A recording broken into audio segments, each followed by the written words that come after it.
우리 허 목사님 찬양 참 갈수록 더 잘하는 것 같네. 큰 은혜 받았습니다.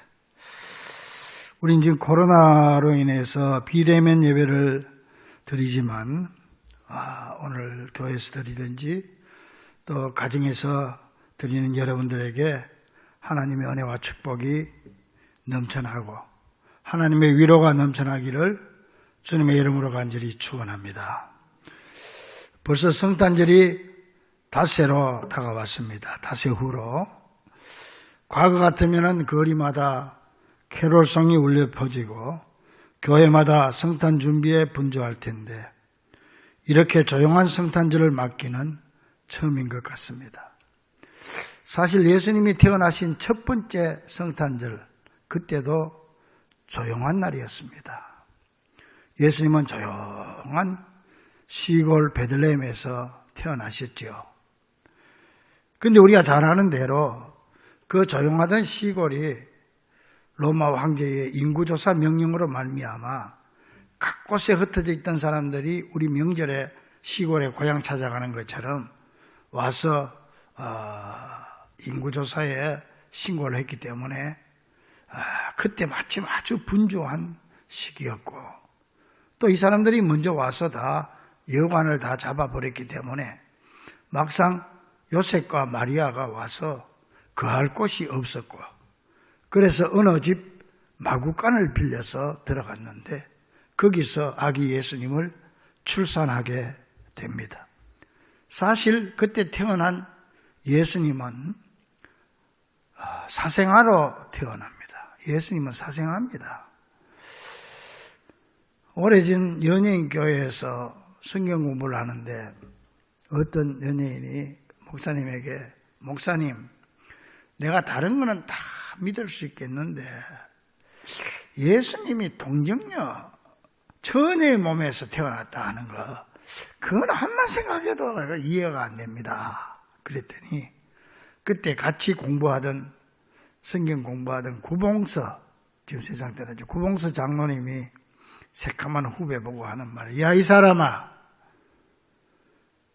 남편인 요셉도 믿었는데 네가 왜 못 믿어? 그냥 믿어. 그랬다는 거예요.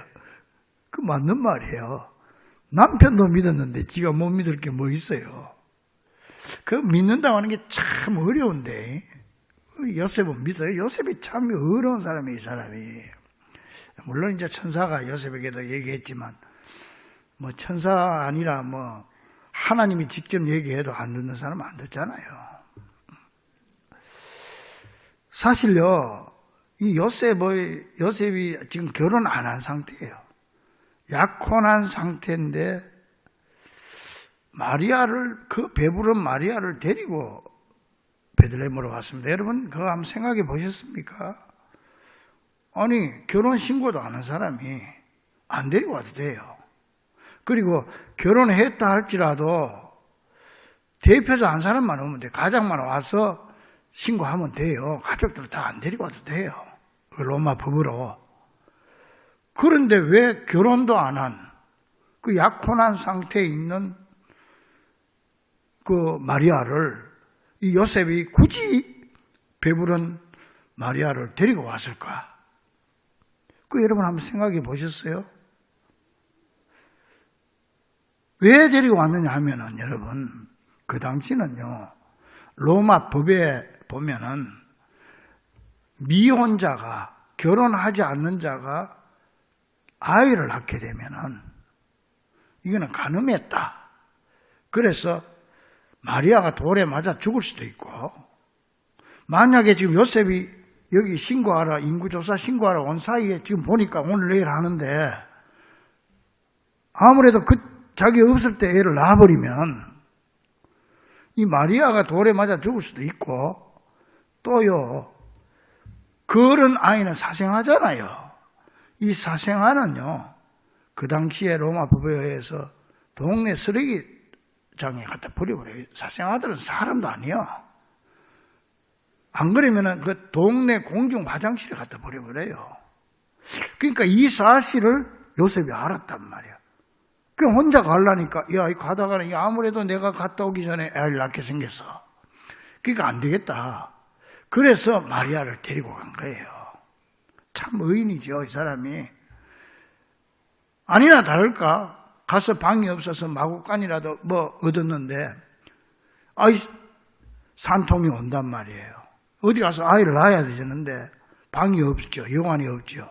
그래서 어느 집 마구간을 빌려가지고, 거기 가서 예수님을 낳게 됩니다.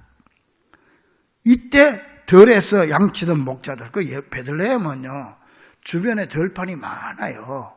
그래서 베들레헴 들판에서 치는 양은 특별히 예루살렘에서 성전에서 유월절이라든지 제사 드릴 때 쓰는 양을 특별히 키웠어요. 거기서.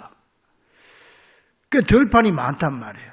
그 들판에서 그 양을 치던 목자들의 천사가 나타났고, 이 목자들은 뭐 가까우니까, 같은 동네니까, 와서 마구간에서 태어난 예수에게 경배를 했습니다. 그 시기에 5,500리, 우리 키로수로 2,200km 떨어진 페르시아의 동방 박사들이 거의 지금 이 베들레헴에 다 와갈 그런 무렵입니다. 아직 도착은 안 했습니다. 그러다가 이제 예수님이 태어난 후에 이 동방 박사들이 별을 따라왔는데, 이 별이 예루살렘 근방에서 딱 멈췄단 말이에요.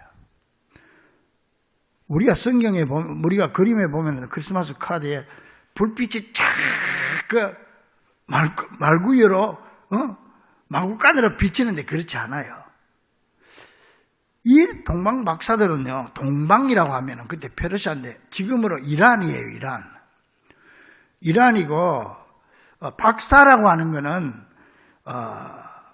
라틴어로 마기라고 하는데, 이 마기란 말이 영어로 매직이란 말로 번역이 돼요. 비슷하잖아요. 매직은 뭐예요? 매직쇼, 이거 텔레비전 봤죠? 마술, 아니면은 점성술, 매직이란 말이에요. 그러니까는 여기서 동방 박사는 동방 페르시아, 이란에 사는 점성술사들이요. 닥터, 우리가 박사 하니까 지금 병원에 닥터 박사가 아니고 점성술사, 요즘으로 말하면은 이란에 사는 천문학자들이었다, 그렇게 볼 수 있죠. 이 사람들이 그 당시에 그 페르시아 지역 이란에서 어떤 소문이 쫙 퍼져 있었느냐 하면은, 지금 곧 유대 땅에 한 통치자가 나타날 것인데 그가 천하를 다스릴 것이다, 이런 소문이, 천하를 다스릴 만왕의 왕이 유대 땅에서 태어난단다, 이 소문이 쫙 퍼져 있었어. 그러니까 이 사람들은, 그때는 당시 사람들은요, 유명한 위대한 사람이 태어날 때는 별이 하나씩, 거기 사람에 합당한 별이 있다고 생각했잖아요. 그래서 이 사람 천문학자들이니까 지금 그 때가 다 돼 간다고 소문이 쫙 퍼지니까 그 별을 찾다가 이 별을 찾은 거예요. 그래서 저 별이다, 저렇게 유난하게 빛나는 별이다, 저 별이 바로 메시아의 별이다, 만왕의 왕의 별이다. 그래가지고 거기서부터 그 별을 따라온 거예요. 근데 여러분, 이 사람들 말이죠, 그 소문을 듣고 이렇게 출발해서 따라왔는데, 주로 이 사람들은 언제? 밤에 여행을 했어요. 그래야 별이 잘 보일 거 아니에요. 낮에는 뭐 물론 낮에도 보일 수도 있지만은 주로 밤에 별이 잘 보이니까 밤에, 그러니까 이 당시에 이쪽 지방 사람들은 낮에는 굉장히 햇볕이 뜨거워요. 그러니까 여행객들이, 그때 자동차가 있습니까? 뭐 그때는 뭐 낙타 타고 걸어 다니고 했는데, 그러다 보니까 전부가 다 여행할 때는, 여행자들은 밤에 여행을 해요. 낮에는 쉬고 낮에는 잡니다. 그랬다가 해가 떨어지고 나면 그때 이제 선선하니까 그때 여행을 한단 말이에요. 이 동방 박사들도 밤에 여행을 했기 때문에 별을 보고 여기까지 올 수 있었죠. 밤에. 그래서 왔단 말이에요. 그리고 이 사람들이 그 별을 따라오다가 예루살렘 어디 근방에서 별이 딱 멈췄단 말이에요. 근데 이 부근이 어딘지 자기가 알 수가, 어느 집인지 알 수가 있단 말이에요. 그래가지고 이 사람들이 자세하게 어느 집인지 모르니까 예루살렘에 있는 헤롯 왕한테 가서 묻는 거예요. 헤롯 왕한테 가서 물을 정도면 이 사람들도 신분이 대단한 사람들이 이 사람들이 그 헤롯 왕한테 가서 2절에 보니까 유대인의 왕으로 나시니가 어디 계시오? 그걸 물었더니 헤롯이 그걸 알 수가 있나? 그러니까 제사장하고 그 다음에 서기관들이 성경 박사들이거든. 이 사람들을 불러가지고 이거 메시아가 난다고 이 사람들이 왔는데 메시아가 어디서 나올 거요? 그래 이 사람들은 뭐 성경을 달달 외우는 사람들이니까 그거요. 성경에 구약 성경에 보면은 저 베들레헴에서 난다고 되어 있습니다. 당장 알아버린 거예요 이 사람들은. 그래가지고 이 얘기를 듣고 이 동방박사들은 그 예루살렘에서 베들레헴까지 8km예요. 20리밖에 안 떨어졌으니까 그리 경배하러 갔습니다. 자, 근데 여기서 우리가 한번 기억해 볼 게 있습니다. 이 제사장들과 서기관들은 성경을 통해서 메시아가 온다는 사실도 알았고 어디에서 난다는 사실도 환하게 다 알고 있었어요. 그러나 이 멀리에서 온 이방 사람 동방박사들은 그 사람들에게 경배하러 갔지만 예수님이 경배하러 갔지만은 이 사실을 진짜 가야 될 사람들, 이 사람들은 그 말만 하고 안 가고 무관심하게 외면해버리고 말았어요. 이게 지금 우리들 신앙에 한번 짚어야 될 문제예요. 자, 그럼 우리가 제사장이고 서기관들이다. 이렇게 생각을 하세요. 우리는 성경을 잘 알고 있는 사람들입니다. 여러분들 다 교회 직분자들입니다. 그런데 아는 것과 실천하는 게 다르다는 거예요. 이 사람들은 환하게 알았지만은 실천하지 않았어요. 그 베들레헴에서 날 거예요. 그런데 이방 사람들은 거기 가서 경배하는 거예요. 여러분, 우리는 어떻습니까? 내가 성경 잘 알고 예수 믿으면 천국 가고 안 믿으면 지옥 간다. 뻔하게 알고 있어. 아마 여러분들 성경 시험 치면 다 100점 맞을 거예요. 근데 문제는 뭐냐? 터치앤터치 운동하는 것처럼 안 믿으면 지옥 간다고 하고 나는 천국 간다고 알면서 전도할 생각을 안 하는 거예요. 이 꼭 제사장들 서기관은 똑같아. 그러면 그 사람들 죽어가는 데서 끄집어내야 된단 말이에요. 천국 나 혼자만 갈 수 없잖아요. 그 영혼들 때문에 그 영혼을 구원하기 위해서 예수님이 이 땅에 오셨는데 입으로는 달달 외워요, 우리도. 그러면서 내 사랑하는 가장 가까운 가족들 한 사람 제대로 전도를 할 생각을 안 하는 거예요. 이게 지금 이 서기관과 제사장들의 문제만은 아니다는 사실을 우리가 알아야 돼요. 터치앤터치 운동하면서 보니까 제일 큰 문제가 뭐냐? 가족들이 문제예요. 가족들이. 왜 내 사랑하는 자녀들, 아내, 남편, 내 부모가 지금 주님 앞으로 못 나오면 안 나오면 지옥 가고 믿으면 천국 다 알아요. 워낙 그건 뭐 기본이에요. 그런데도 전도할 생각을 안 하는 거예요. 눈물이 없어요. 기도가 없어요. 우리가 이 사실을 이들을 통해서 나로 한번 거울로 비춰봐야 되는 겁니다. 그래서 이제 동방박사들이 그 베들레헴으로 갔는데 베들레헴에 도착했을 때는 예수님이 탄생한 지 어느 정도 시간이 경과한 후였을 거예요. 우리가 생각할 때는 여러분들 예수님 탄생하니까 제일 1번으로 목자들이 와서 경배하고 나가니까 줄 서 있다가 동방박사도 와서 경배하고 이렇게 생각하는 그게 아니에요. 아마 동방박사들은 예수님이 태어난 지 며칠 후에 갔을 거예요. 그러니까 며칠 후니까 지금까지 마구간에 있었겠어요? 아니죠. 이제는 다 여관이 비었으니까 여관에 가든지 어느 집에 가서 몸조리하고 있었을 거예요. 산후조리하고 있었을 거예요. 크리스마스 카드에 보면 뭐 동방 박사들이 마구간에서 경배하는데 그건 다 상상해서 그냥 만든 것이고, 그래서 그들이 가서 경배하게 됩니다. 자, 그러면 이 예수님에 대한 경배가 그 당시 목자나 동방 박사들의 경배로 끝났습니까? 아닙니다. 지금까지 2000년 동안 그를 향한 경배는 계속되고 있다는 사실이에요. 예수님에 대한 초상화 한 장 없어요. 그 당시 그렇게 흔했던 종합품 하나 없어요. 예수님에 대해서 어떤 생김새를 묘사한 글이나 뭐 이런 게 하나도 없어요. 예수님 어떻게 생긴지 몰라. 근데 딱 성경에 한 절 나와 있는데, 예수님 오시기 700년 전에 쓴 이사야 선지자가 딱 한 절 얘기한 게 있어요. 예수님의 외모에 대해서. 이사야 53장 2절에 보니까, 제가 공동번역 성경 이해하기 쉽기 위해서 공동번역 성경 보면 이렇게 돼 있어요. 그는, 예수님은 메마른 땅에 뿌리를 받고 가까스로 돋아난 햇순이라고나 할까? 메마른 땅에 솟아난 햇순이라고나 할까? 늠름한 풍채도 멋진 모습도 그에게는 없었다. 눈길을 끌 만한 볼품도 없었다. 그게 딱 예수님에 대한 외모에 대한 글이에요. 자, 그렇다면 여러분, 이런 예수님이 과연 누굽니까?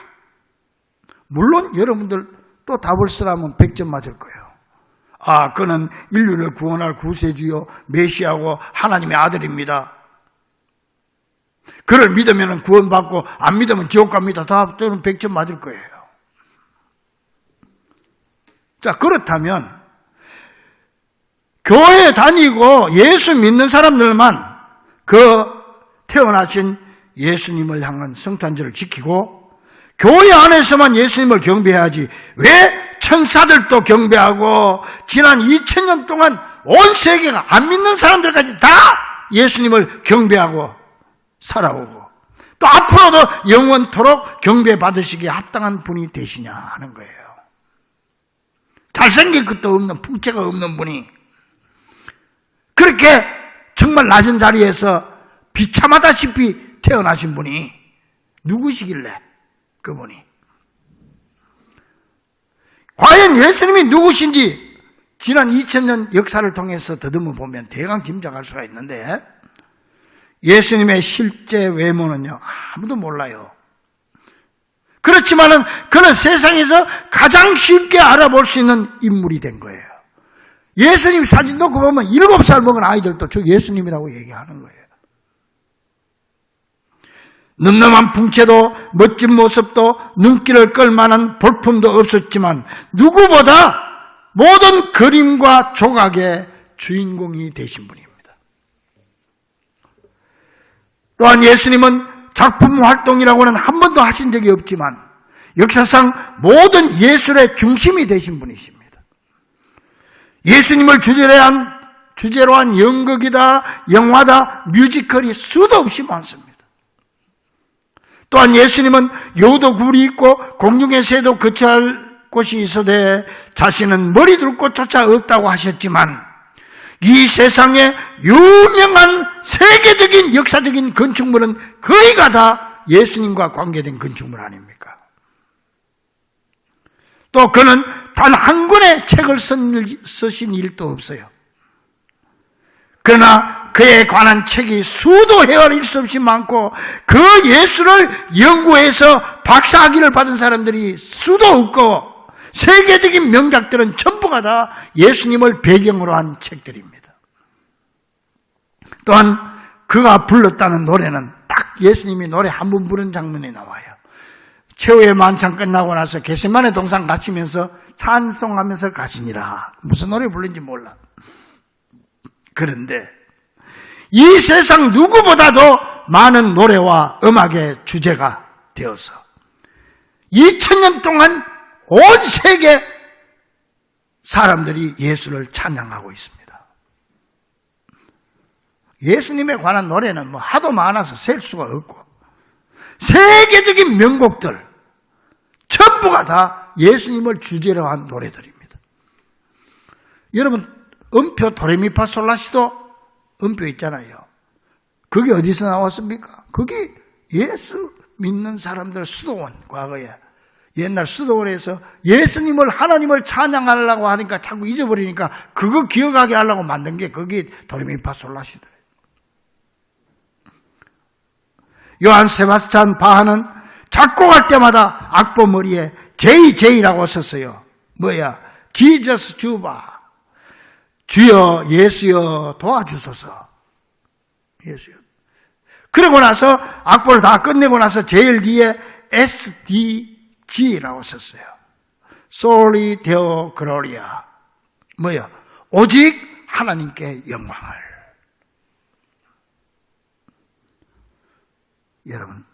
여러분은 이 땅에 지금 할렐루야, 할렐루야, 할렐루야 합창곡이나 메시아 곡이 없는 세상을 상상해 보신 적이 있습니까? 그림도 마찬가지입니다. 예수님 그림 그렸다는 얘기가 없어요. 그런데 세계적인 명화는 모두가 다 예수님과 관계된 그림들 아닙니까? 아기가 태어날 때도 예수의 이름으로 축복하고, 예수님은 평생 독신으로 산 사람이지만은 결혼식 성원 선언도 예수 이름으로 하고, 병실에서 위로할 때도 예수 이름으로 위로하고, 심지어 장례식에서 떠나보낼 때도 예수 이름으로 합니다. 예수님의 영향력은 죽음에까지 연결됩니다. 이 묘지란 말이요, 세미트리라고 하는데, 이 세미트리라고 하는 말 자체가 헬라어로 잠자는 곳이다, 이런 뜻으로 부활의 소망이 담긴 곳이 표현입니다. 죽음 후에도 예수님과 연결되지요. 많은 사람들이 묘비를 세울 때 예수님의 죽음을 상징하는 십자가를 묘비로 세웁니다. 예수, 그는 혼자 죽었지만 수많은 사람들이 지금도 그를 위해 죽고 있습니다. 사랑하는 성도 여러분, 그래서 우리는 지금도 그분 예수님이 오실 날을 기억하면서 우리도 그 예수님께 경배드리기를 원하고 있는 것입니다. 그러면 이제 닷새 후에 맞을 성탄절에 우리가 어떻게 그 예수님에게 경배드려야 주님이 가장 기뻐하는 경배자가 될 수 있겠습니까? 그러기 위해서 성경에서 나오는 동방박사들의 경배를 본받을 필요가 있는데, 그러면 동방박사들은 예수님에게 어떤 경배를 드렸습니까? 그들은 5,500리나 되는 머나먼 길을 빨라야 올라면 2달 내지 석 달 걸리는 거예요. 예수님 태어나기 2달, 석 달 전에 벌써 출발해가지고 그것도 그것구나 낙타를 타고 와서 아기 예수님을 만나서 예수님 앞에 귀한 예물을 드리면서 경배했다. 그들이 드린 예물과 그 속에 담긴 의미를 보면은 첫 번째 박사가 황금을 예물로 드렸다. 이 황금은요, 변함없는 왕권, 만왕의 왕권을 말하는 거예요. 이거 영적으로는 뭘 말하느냐? 믿음을 말하는 거예요. 그러므로 금년 성탄절에는 우리도 황금처럼 변하지 않는 불변의 믿음을 고백함으로 동방박사들처럼 아기 예수께 영적 황금의 경배를 드릴 수 있기를 주의 이름으로 간절히 축원합니다. 두 번째 박사가 유향을 바칩니다. 유향을 드리면서 경배합니다. 이 유향은 그 당시 성전 안에서 태우던 최상급의 향품입니다. 이거는 바로 영적으로 우리의 사랑과 기도를 의미하는 것입니다. 그러므로 우리도 이번 성탄절에 주님과 그의 피로 사신 교회를 사랑하는 마음을 다시 한번 다잡고 코로나로 인하여 꺼져가는 기도의 향불을 새롭게 불붙이는 영적 유향의 경배를 드릴 수 있게 되기를 간절히 축원합니다. 셋째로 세 번째 박사가 모략을 드리면서 경배합니다. 이 모략은요, 시체를 썩지 않게 하는 방부제, 옛날에 미라 만들 때 다 이 모략으로 만드는 거예요. 그리고 마취제로 이렇게 사용을 했는데, 이것은 그리스도의 고난과 죽음 그리고 부활을 상징하는 것으로서 영적으로는 헌신과 소망을 의미하고 있는 것입니다. 그러므로 이번 성탄절에 새로운 마음으로 헌신을 다짐하며 코로나가 아무리 창궐해도 터치앤터치 온 가족 영혼 구원을 위한 헌신과 그들이 반드시 주님 앞으로 돌아올 것이라고 하는 소망, 그리고 코로나 저 너머에 있는 주님을 향한 소망으로 가득 채워지는 영적 모략의 경배를 드릴 수 있기를 바랍니다. 이제 동방박사들은요, 경배를 다 끝내고 나서 성령의 지시를 받아서 왔던 길이 아니고 헤롯이 자기한테 들리라고 그랬거든. 그 헤롯이 왜 들리라고 그랬어? 들리면 가서 왕이 태어났다니까 죽여버리려고 들리라고 속인 거예요. 이걸 성령께서 가르쳐 줘가지고 왔던 길로 안 가고 다른 길로 해서 고국으로 돌아갔다. 이처럼 성탄을 진정으로 맞이한 사람은요, 다른 길로 가게 돼 있습니다. 예수님을 새롭게 영접하고 새롭게 발견하고 새롭게 주님을 만난 사람은 결국 변하여 새 사람이 되고 지금까지 살아왔던 길에서 돌이켜 새로운 길로 걸어가게 되는 것입니다. 따라서 새로운 마음으로 예수께 아낌없는 정성으로 경배를 드리게 되는 것이죠. 사랑하는 우리 중부가족들이여, 사실 그동안 우리는 코로나를 핑계로 믿음이 부실해졌고 사랑과 기도가 식었으며 가족 구원의 헌신에 게을렀고 코로나 저 너머에 계신 하나님을 보지 않고 소망 없이 두려움에 쌓여 살아온 게 사실입니다. 그러므로 물론 동방박사들처럼 감사의 예물도 정성껏 우리가 준비해야 되지만 그보다 더 중요한 것은 우리가 이 새로운 성전을 건축하고 새로운 성전에서 처음 맞는 성탄절, 이 놀라운 감격을 새롭게 회복하고 그 예물에 담긴 의미를 가슴 깊이 새겨서 황금 같은 변함없는 믿음의 고백, 유향 같은 사랑과 기도의 결단, 그리고 모략 같은 헌신과 소망으로 내 생애에 가장 귀한 경배를 드리는 귀한 성도들이 될 수 있기를 주의 이름으로 간절히 축원합니다. 기도하겠습니다.